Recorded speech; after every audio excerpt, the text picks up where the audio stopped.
Era parte nuestro productor hizo de notero. Me gustó esto, ¿eh? Muy bien, me gusta. Multifunción para el productor. Vamos a la primera parte del informe especial, mira. Estamos acá en el Pozo de las Ánimas, acá en Malargüe.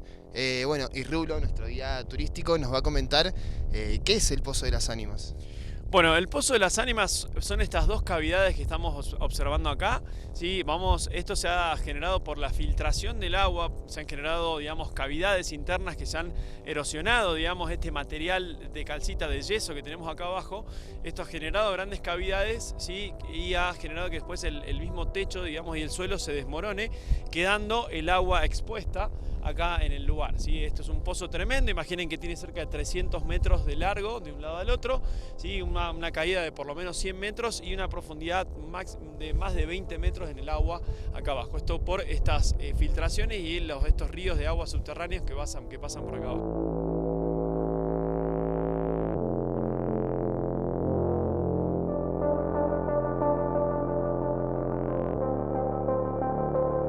Bien, ¿por qué Pozo de las Ánimas? Hay varias versiones relacionadas al tema de Pozo de las Ánimas. Una de las explicaciones primeras es que el viento, cuando ingresa, digamos, acá en esta forma circular, va generando ese remolino, digamos, de viento, y eso hace un silbido, un soplido que asemeja como ánimas en el purgatorio, ¿no? Que están como silbando, digamos, lamentándose de la montaña, así como vienen para esta zona. Tremendo, tremendo. Y acá la gente, acá los puesteros, la gente que vive acá en Malargüe, ¿ha escuchado, ha visto o solamente son estos, digamos, estos rumores? Y por la leyenda cuenta que dos tribus habitaban en estas zonas que luchaban continuamente, entonces en un momento una de esas tribus sale a perseguir a la otra, salen las dos corriendo, digamos, una huyendo y la otra persiguiéndolos, y en un momento la tribu perseguida dejó de escuchar los gritos de la tribu que los estaba persiguiendo, ¿no? Entonces ahí ellos descansan, se relajan de esa persecución y vuelven sobre sus pasos para ver y observar a ver qué había pasado con sus perseguidores, y de pronto empiezan a escuchar gritos y lamentos y llantos, y cuando se acercan habían visto que se habían caído esta tribu perseguidora en estos pozos de agua, y observaban cómo estaban lamentando y llorando sus cuerpos y sus almas, ¿no? Entonces por eso es que pasó a denominarse como el Pozo de las Ánimas, por esa leyenda. Pero como les digo, esto tiene una mística acá en el lugar, como les digo, por este silbido que se genera por el viento, por el remolino de viento que se genera aquí dentro. Y hay puesteros, hay gente que habla que se han acercado por ahí por las noches y que han visto alguna imagen, algo raro acá en el lugar, por este misterio que hay dentro de estos pozos de las ánimas. Bien. Acá específicamente, ¿en qué parte de Malargüe estamos? Acá estamos en la región sur de Malargüe, en la zona de las leñas. Vamos a ver las leñas acá cerquita, es un arbusto. Acá tenemos cerquita el centro de esquí, estamos a unos casi 80 kilómetros de la ciudad, particularmente hacia el oeste de la ciudad de Malargüe, en la ruta 222, ¿sí? La ruta provincial 222, que también se acerca a Valle Hermoso. Más información, sí, Rulo, que es el guía turístico de A las Brasas. Mañana más información a las Era 22 guía horas. turístico de A las Brasas. Ya lo... No, lo que acabo de ver ya lo he hecho. Ha hecho toda la información, ¿no? Ya contó todo. Pero hay que decir que mañana a las 22 horas hay mucho más acerca de este lugar maravilloso. Y nos metemos ya de lleno. Sí, Nico, tenés el micrófono abierto para preguntar lo que quieras. Y si tenés alguna duda de lo que viviste, bueno, también porque voy a recibir a María Beatriz Fontana. Nuestra Marita es licenciada y profesora de Historia. Hola, Marita, ¿cómo estás? ¿Qué tal? ¿Cómo están ustedes? Muy bien, encantado otra vez de tenerte nuevamente aquí para que nos expliques acerca de este lugar místico de nuestra provincia en un ratito, porque voy a recibir también a Juan Chalaca, que es guía de turismo encargado del Chinaca, perdón, guía de turismo encargado del Museo Jorge Luna. ¿Cómo estás, Juan? Hola, ¿qué tal? ¿Cómo están? Muy bien. ¿Cómo andan? Muy bien, se te escucha un poquito cortado, pero muy bien, a ver si podemos mejorar esto antes de desarrollar un poquito con Juan. Vamos con Marita, ¿sí? Voy a empezar con ella para que nos cuente históricamente qué significa este lugar para nuestra provincia. ¿Y cómo llega allá? Bueno, un poco nos contó el guía, pero es una de las versiones que se corren de por qué se llama con el nombre que tiene, el Pozo de las Ánimas. Claro, es una de las versiones. El Pozo de las Ánimas. Sí, de todas maneras, creo que se puede contar de diferentes maneras, pero la leyenda es una sola, es decir, siempre se habla de dos tribus enfrentadas, los mapuches del lado chileno y los puelches que habitaban el territorio de Malargüe, ¿no? En esa época todavía no se conocía como Malargüe. Es así como nos contó recién el guía, muy bien. La leyenda dice eso, que los mapuches siempre trataban de atacar a los puelches, que eran menos. Ellos esperaron a la noche, dieron vueltas y vueltas para no ser atacados, y a la mañana siguiente se fueron, no había más ruidos, no había señal de que existieran todavía o que estuvieran todavía los mapuches, y cuando se asomaron a ese lugar que en lengua mapuche se llama Trolopecó, que significa aguas del gritadero de las ánimas, y toma su nombre justamente porque cuando van a ver qué es lo que había pasado, por qué no se escuchaba nada, vieron que se habían ahogado, que se veían algunos cadáveres abajo del agua que lanzaban gritos lastimeros, digamos, ¿no? Como pidiendo ayuda. Entonces, a partir de ahí nace esta leyenda. En general las versiones pueden variar en detalles, pero la leyenda es esa, es la que contó el guía de montaña. Perfecto. Siempre. Ajá, sí. No, quería, Mari, dar lugar también a Juan para que nos cuente y nos agregue información acerca de la que diste recién. Juan, ¿podemos agregar información histórica del lugar? Sí, por supuesto que sí. He estado escuchando, digamos, las versiones que han estado dando, y por supuesto que hay lo que se decía, ¿no? Ese enfrentamiento, y cómo de repente aquellos que perseguían a un grupo desaparecen, por decirlo de alguna manera, y se ha producido un desmoronamiento en donde esas personas han caído dentro de esos pozos y por supuesto se ahogan, ¿no? Eso sería la leyenda que estaba escuchando.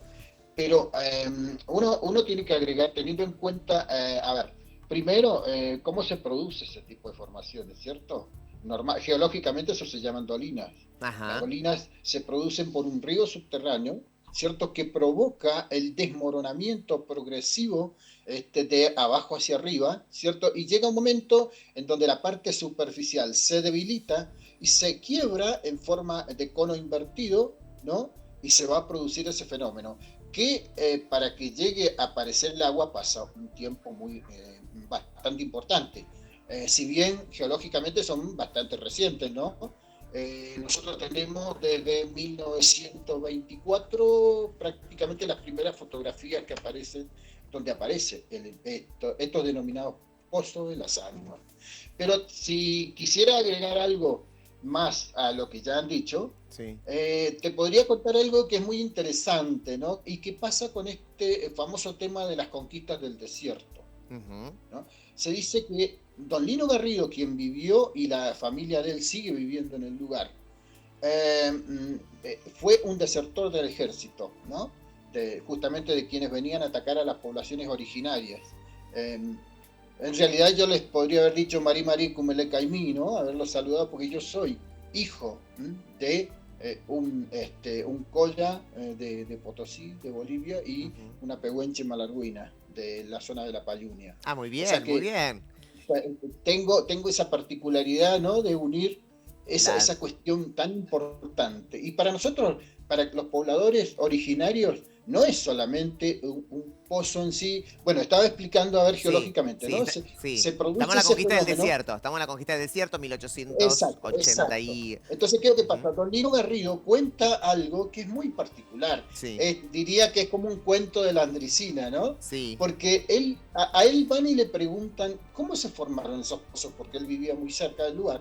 Y él cuenta su propia versión, ¿no? Y ahí nace otra cosa interesante. Él dice que estaba en el rancho tomando mate cuando de repente siente un estruendo, ¿no? sale a mirar y ve el choque de dos enormes toros peleando. Y al enfrentarse comienzan a levantar tanto polvo que los cubre totalmente, y cuando la pelea termina, lo único que encuentra son dos pozos. Esa es la versión de don Lino Garrido, un habitante del lugar, te digo, y te decía que aún la familia de él vive en la zona. Mira vos. Increíble. Sí, puede ser, ¿no? Ajá. Pudo haber cedido el piso en ese momento también. Yo tengo una pregunta para los dos. Durante mucho tiempo, cuando yo trabajaba ahí en Las Leñas, se decía que el Pozo de las Ánimas no tenía fondo, que no podían encontrarle el fondo al agua, y que incluso habían venido buzos de Jacques Cousteau a medirlo al Pozo de las Ánimas porque no tenía fondo. Ajá. No sé si tiene verdad o de mito todo esto. Rulo aclaraba que tenía 20 metros. Pero en un momento se habló de que esos pozos no tenían profundidad, que no tenían fondo, que eran ojos de mar. ¿Es verdad eso o no? Por lo que yo... A ver, no, dale. Uh-huh. Bueno, el Pozo de las Ánimas, por supuesto, es parte de eso que la gente le agrega, ¿no? El hecho de que sea un ojo de mar y todo lo demás. Pasa porque justamente el desconocimiento de este tipo de cosas nos lleva a crear alrededor algo para explicar. Entonces, ¿qué es lo que sucede? El Pozo de las Ánimas se lo hizo prácticamente en la década del 80 con buceo y todo lo demás, a través de distintos especialistas, y se determinó que tiene 111 metros de profundidad, tiene 21 metros de agua, ¿cierto? Y un pozo, el mayor tiene aproximadamente unos 300 metros de diámetro y el otro unos 200 metros. Se colocaron sistemas especiales para poder bajar, bueno, entonces esa es la particularidad. Y lo de que no tiene fondo, volvemos a lo mismo, ¿no? Se dice que la gente lo asocia a eso, al desconocimiento simplemente.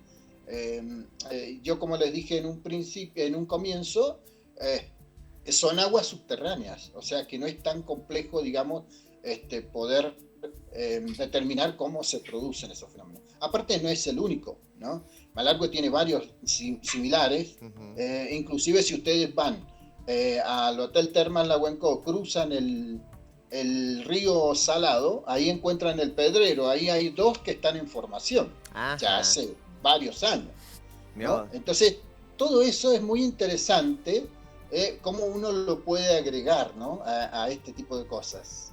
Perfecto. Marita. Sí, perdón. No, perdón, ¿sí? Juan, me voy un poquito a Marita. Sí. Yo quería, estoy totalmente de acuerdo con lo que acaba de explicar, es así. Muchas veces lo que no se conoce, se busca una explicación mágica, diría yo, ¿no? Una explicación para cerrar lo que no se entiende. Pero creo yo que sí tiene fondo, exactamente como lo explicaron recién.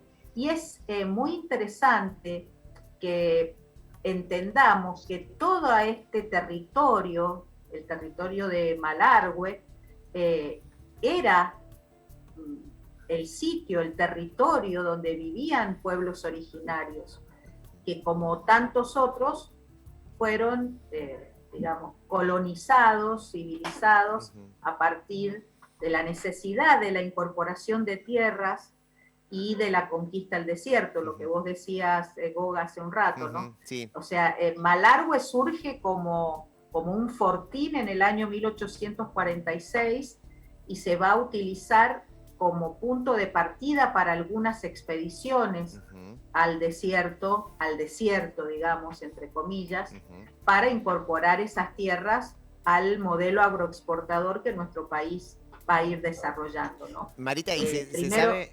Perdón que interrumpa, pero mientras no quiero dejar pasar esto, que estamos justo en la conquista del desierto, digo, ¿se sabe si estos pozos eran utilizados en su momento, ¿no? Para que la gente del lugar, ¿no? Los autóctonos del lugar se escondieran, realizaran estrategias. ¿Se sabe? ¿Se conoce?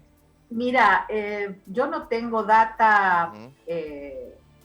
formal, digamos, científica, de que eso haya pasado así, pero Malargüe, en realidad, vos sabés que viene de dos palabras, que son malal, que significa bardas, o o lugar en donde se pueden formar corrales naturales.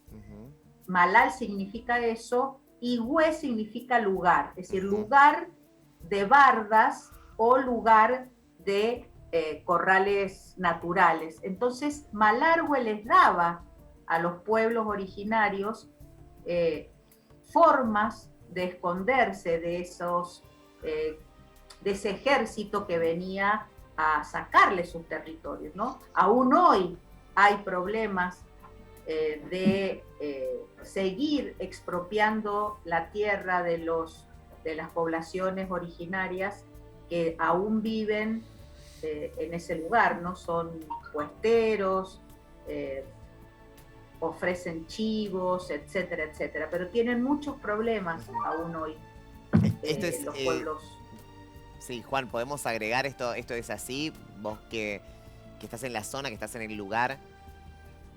Sí, por supuesto que sí. Nosotros desde siempre, ¿no? Hemos tenido el problema de que en la zona, bueno, la señora que estaba hablando me imagino que Sí, conoce Marita. mucho mejor que yo por ahí el tema, pero hay que tener en cuenta que con el tema de la conquista del desierto y todo Sí. lo demás, la población originaria de esta zona prácticamente fue devastada, ¿no? Y los pocos hermanos que quedaron, digamos, fueron prácticamente, escaparon hacia el sur o hacia las zonas chilenas, ¿no? Y bueno, entonces, ¿qué pasa? Nosotros como ser no tenemos hablantes dentro de la zona. ¿Por qué? Porque hemos perdido la lengua, lamentablemente. O sea, se podría decir que somos parte de la lengua que aún usa el mapuche, ¿no? Que ha ingresado entre el siglo XVIII y XIX a esta zona, y por eso a lo mejor podríamos decir que es prácticamente como el mapuzungún o mapudungún que hablan ellos, ¿cierto? Pero la lengua originaria lamentablemente desapareció por todas esas circunstancias. Entonces, teniendo en cuenta, para volver al tema que estábamos hablando con respecto no solamente a la conquista del desierto, sino también, a ver, la importancia para nosotros, desde el punto de vista de un pozo como este, yo te podría agregar algo que es muy interesante y que a lo mejor por ahí no se conoce tanto, ¿no? Normalmente todas las culturas del mundo, e incluyéndonos por supuesto, tienen la particularidad de que estos lugares han sido siempre muy especiales. ¿Por qué? Porque es el viaje hacia ciertos lugares, ¿no? Tanto de ingreso o egreso desde el punto de vista natural, ¿no? Un hueco, una piedra, un árbol o cualquier otra cosa que manifieste la naturaleza tiene una conexión muy especial, ¿no? Es donde uno entra o sale, especialmente aquellos que por ahí denominan chamanes, ¿no? Tienen como un viaje hacia el interior o el exterior de la tierra. Entonces son muy especiales estos lugares para nosotros. Juan, cuando decís especiales, ¿no? Y acá, la gente que va al lugar, y un poco se le preguntaba a Nico que mañana vamos a ver el capítulo donde van a cocinar en ese lugar. Me dijo Nico que es un lugar muy tranquilo, muy en paz. Pero cuando vos estás en ese lugar, digo, hay gente que va a pedir algo, hay gente que va a renovar sus energías, hay gente que cree que allí hay algo especial. ¿Qué te dicen los turistas, la gente que va, que circula? ¿Hay un ritual? Mira, no exactamente en la actualidad, porque prácticamente no se hace ese tipo de cosas, pero sí tiene mucho de lógica el tema energético y todo lo demás, ¿no? Cuando uno habla del porqué de la denominación, y que también lo explicaba el guía al comienzo, ¿no? Que tiene esa particularidad. Uno a veces, fíjate que por estar hablando, que es lo que estamos haciendo en estos momentos, es una forma de comunicarnos, ¿no? Si dejara de hacerlo y escuchara al silencio, ¿cuántas cosas podría decirnos ese mensaje natural?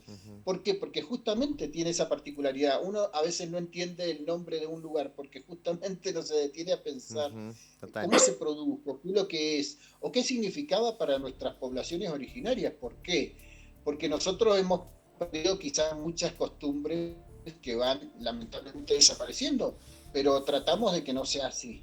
Entonces vamos involucrándonos de alguna manera para rescatar un poco de estas cosas que son tan importantes, ¿no? Hay que tener en cuenta que el Pozo de las Ánimas tiene la particularidad, aparte de que no es solamente el único lugar que puede producir una atracción especial. Nosotros en Malargüe tenemos la suerte de contar con muchísimos lugares similares, pero bueno, estamos hablando de este, que es uno de los y más... tiene Sí. esa connotación tan especial, Total. ¿no? A partir de la energía y todo lo demás. Y me imagino, porque también muchos, cuando sabía el público que íbamos a hablar de esto, nos están llegando muchos mensajes, ¿no? Y la gente dice, mucha gente fue ahí a renovar sus energías, también a pedir, ¿no? Dicen que hay una cosa que se cumple, Es una que cosa... es algo que me parece que tampoco es tan habitual de ver. Ujú. Por ahí uno puede ir a ver una montaña, un río, un lago, pero ver dos agujeros, ¿no? Con el perdón geográfico lo que estoy diciendo. Sí. Pero dos agujeros con agua, tipo cono, en el medio de la nada, para el que nunca los vio, es algo raro, no es algo normal, que lo ves en cualquier No, lado obvio. o en muchos lugares a la vez. O sea, tiene eso, después cada uno puede creer, ¿viste? O si tiene un significado para vos, eso es la fe también. Algo, una creencia en algo que no ves, que es intangible. Y bueno, por ahí hay gente que le hace bien venir y ver esto, paz te da. Realmente Seguramente. estás ahí y se escucha el silencio, como decía. Qué lindo eso. Estoy viendo las imágenes que robamos a las brasas, vamos a decirlo así, que le robamos a las brasas. Esto hay que decirlo, Está bien que lo ¿no? aclares, Está bien ¿eh? está bien que lo Porque aclare, ¿no? el dron lo pagamos nosotros. El dron lo pagaron ellos, nosotros se lo robamos, ¿no? Y está bien decirlo, podíamos poner gentileza a las brasas, ¿no? Ahí. Pero veo el pozo. Siempre el pozo así fue grande, ¿no? Ese pozo fue enorme, o a medida que pasó el tiempo se fue agrandando. Esto le pregunto a Juan o a Marita, ¿quién me pueda? A ver, Juan. Sí, mira, no, por supuesto que no. A ver, yo te doy un ejemplo solamente mío, digamos, personal. Sí. Cuando yo era chico, digamos, esos pozos se podía pasar prácticamente 2 vehículos juntos, por el medio de los dos. Claro. Ajá. Eso en la actualidad es imposible porque ya están unidos, ya es un 8 Ujú, prácticamente, ¿no? Y en algún momento se va a transformar en lo que los españoles por ahí llaman polcas, que son como pozos de 500 metros de diámetro. Hay que tener en cuenta que justamente tienen una medida más o menos similar, ¿no? El pozo mayor 300 metros aproximadamente, el otro tiene unos 200, ¿no? Y ustedes habrán notado que uno tiene vegetación, el otro no. Todo eso es tiene verdad. que ver mucho con el material, cómo se desliza, con qué rapidez de un lado o del otro, ¿no? Y esto me imagino que te, digo, pregunto, ¿no? Con respecto a los sismos, a los terremotos, ¿tiene algo que ver con su agrandamiento o no tiene nada que ver? No, A ver. Perdón, yo Sí, sí, desde mi punto de vista creería que no. No. A ver, Marita, que me está... No, yo creo exactamente igual, creo Ujú. que no tiene nada que ver con eso, creo que tiene mucho que ver con el desgaste del viento. Ujú. Es decir, según pasen los años, esto seguramente se va a transformar en un solo pozo. Ujú. Ujú. Porque justamente eso es lo que hace el tiempo, va transformando las cosas y va transformando la geografía. Yo tuve la suerte de conocer el Pozo de las Ánimas y realmente cuando yo fui, que no hace tantos años, Ujú. por lo menos de las imágenes que estoy viendo, se veía mucho más ancho el espacio entre uno y otro pozo.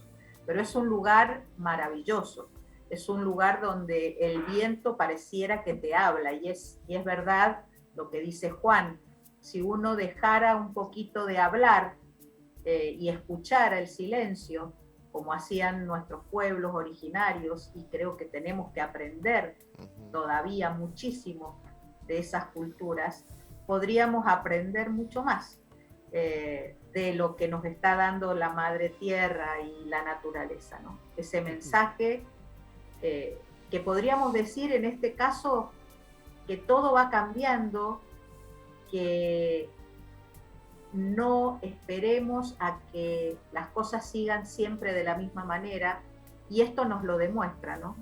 El paso del tiempo cambia las cosas, nos hace repensar un montón de cosas, y nuestros pueblos originarios en ese sentido nos llevan una ventaja bueno, de siglos de sabiduría y de tratar de escuchar a la naturaleza y lo que la madre naturaleza nos quiere decir. Bueno, tengo Es varias un preguntas. lugar para eso. Es un lugar para ir. Tengo varias preguntas más, tengo muchísimas cosas que la verdad que nos están llegando también en las redes sociales, que acá me está diciendo el productor, que en un ratito vamos a ir desarrollando. Pero vamos a la segunda parte de este lugar maravilloso. Mira. Seguimos recorriendo acá el Pozo de las Ánimas y me decías que no es uno solo. Claro, son dos y de hecho se están unificando. Si uno observa ahí en el medio, las paredes, digamos, se están erosionando por el mismo viento y el agua y seguramente en un futuro se van a unir. Esto se llama dolina, es la geomorfología que tiene. Y a lo largo de esta zona hay regiones donde hay como estos pozos pero más pequeños. Lo que pasa es que estos son muy grandes y como te decía recién, esto al erosionarse de esta forma genera un impacto hacia la visión, un vértigo que se genera cuando uno se acerca, ¿no? Porque uno ve que es una olla gigante en la cual si uno se llega a caer es muy difícil de salir, así que... Hay casos de gente que se ha caído, hay... Seguramente, la verdad que yo no he escuchado, pero seguramente alguno que otro curioso se ha acercado y a lo mejor ha resbalado y ha caído ahí adentro del pozo. Se escuchó por ahí, o escuché en el camino, que el pozo no tiene fondo. Eran mitos en realidad esos de la gente que decía, ¿no? Para generar también una temerosidad del lugar, de que este lugar no tenía fondo, de que llegaba hasta el mar, de que decían que era agua salada, pero en realidad es agua dulce de deshielo que, como les dije antes, se va filtrando y fue generando en las cavidades internas que luego desmorona todo, ¿no? Pero después hicieron una investigación, hicieron con buceos y todo, con buzos, perdón, hicieron acá en el lugar y se metieron en profundidad para observar las características de la zona y sí, por supuesto, según las investigaciones, encontraron el fondo a más de 20 metros. Estamos en un lugar con una energía tremenda, tremenda. Estamos casi al mediodía ya, pero no me imagino cómo puede ser esto en la noche. ¿Qué pasa acá en la noche? Hay algunas personas que se han acercado de forma mística y curiosa por el hecho de que cuando hay luna llena se ven las montañas nevadas y dicen que por ahí con la luna llena se ve mucha más luz, por supuesto, y que se reflejan algunas figuras raras ahí en el pozo de las ánimas, entonces genera, ¿no? Como esta mística dentro de estos pozos de las ánimas. Ahí está, mañana mucho más información, acá estamos desarrollando para que conozcas mucho más, pero mañana recordá que a las brasas 22 horas, después de Pasapalabra, antes de PH, allí van a estar cocinando en este lugar místico de nuestra provincia.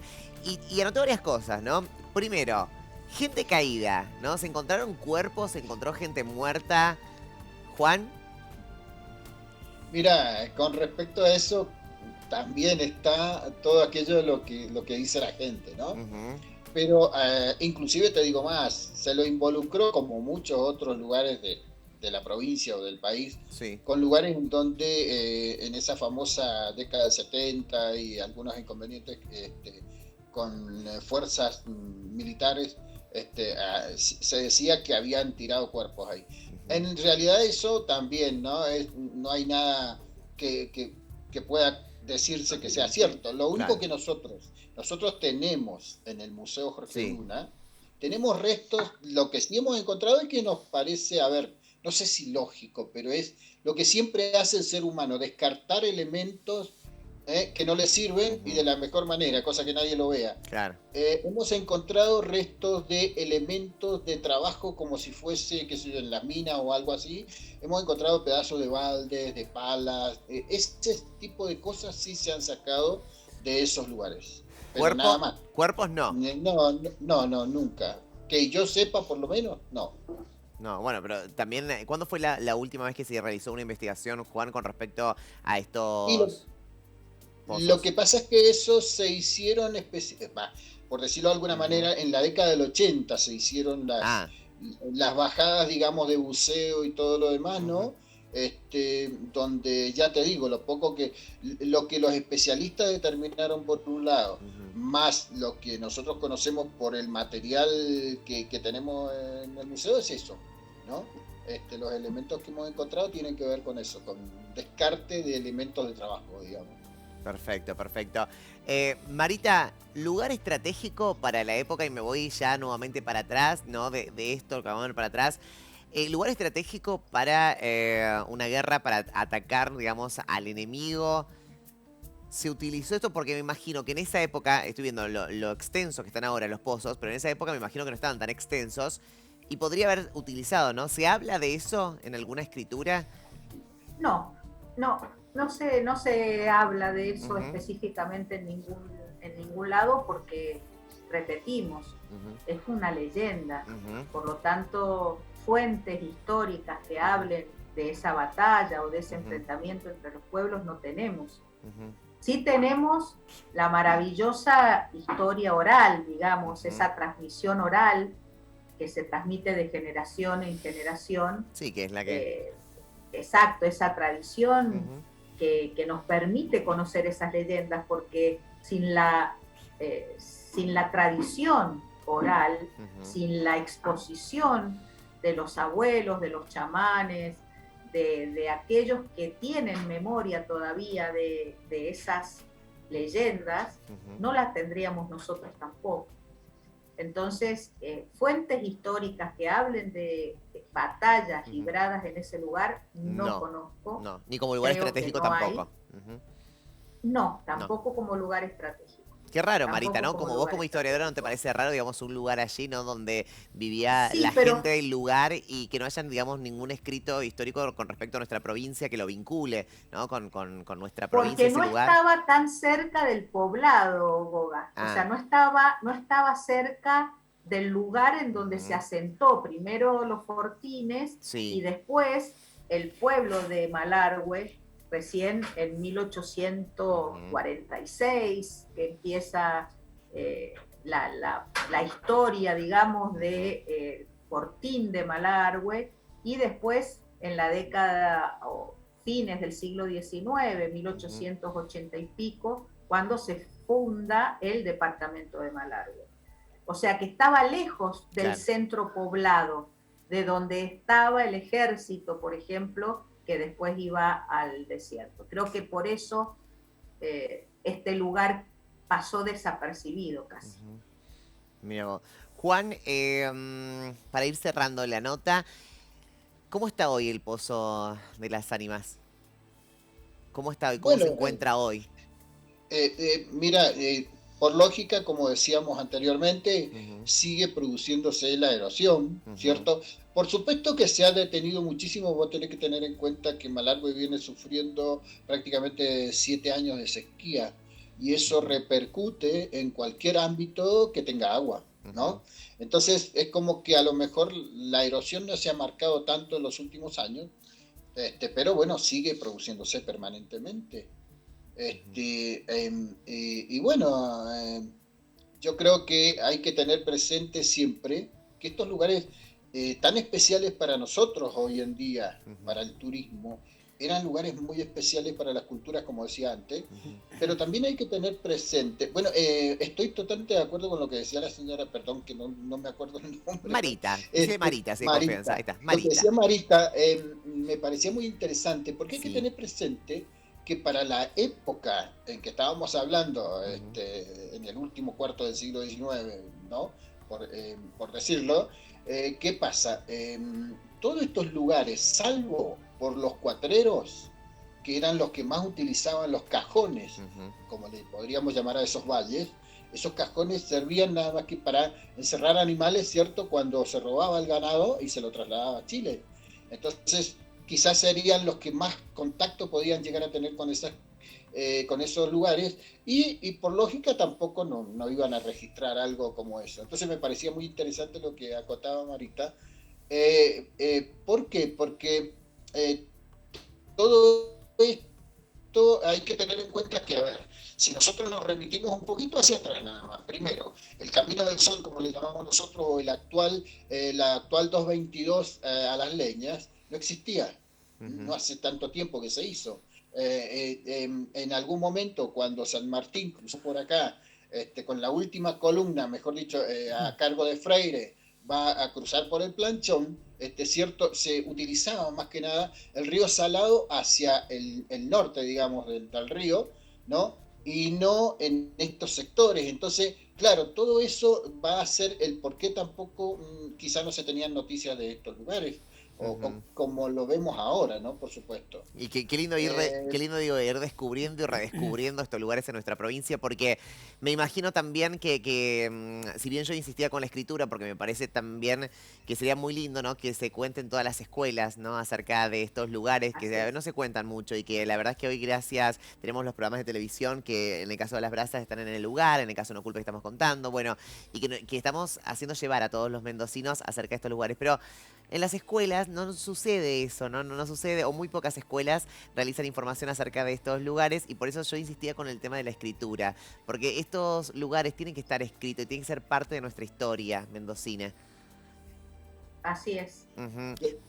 Estoy totalmente de acuerdo porque en las escuelas la historia de Mendoza parece que se circunscribe a una etapa de nuestra historia o a aprenderse los nombres de los gobernadores. Y no, la historia de Mendoza pasa por... Atende, María, atende. Ahí está. No, cortale, cortale, ahí está. Perdón, volví a repetir, ahí está. Está muy bien. Lo que decía es que es muy importante que en la historia de Mendoza, tanto en la escuela primaria como no en la secundaria, fíjate, en la secundaria la historia de Mendoza casi no existe. No existe. En la primaria y después en los institutos de formación docente, donde sí se estudia la historia de Mendoza, no se incluyen todas estas cuestiones que son tan importantes porque son nuestras raíces, son nuestros orígenes y eso hay que tenerlo en cuenta. Me parece espectacular lo que Total. Nuestros orígenes, esa es la clave. Quiero agradecerte, Marita, quiero agradecerte, Juan. Un gusto tenerlos acá nuevamente para ir reconstruyendo este lugar. Para nosotros también. Un lugar que sin lugar a dudas tiene que ser visible en los medios de comunicación, en todos los medios, ¿no? De comunicación. Así que muchas gracias a ustedes por el aporte. Un beso gigante a ambos.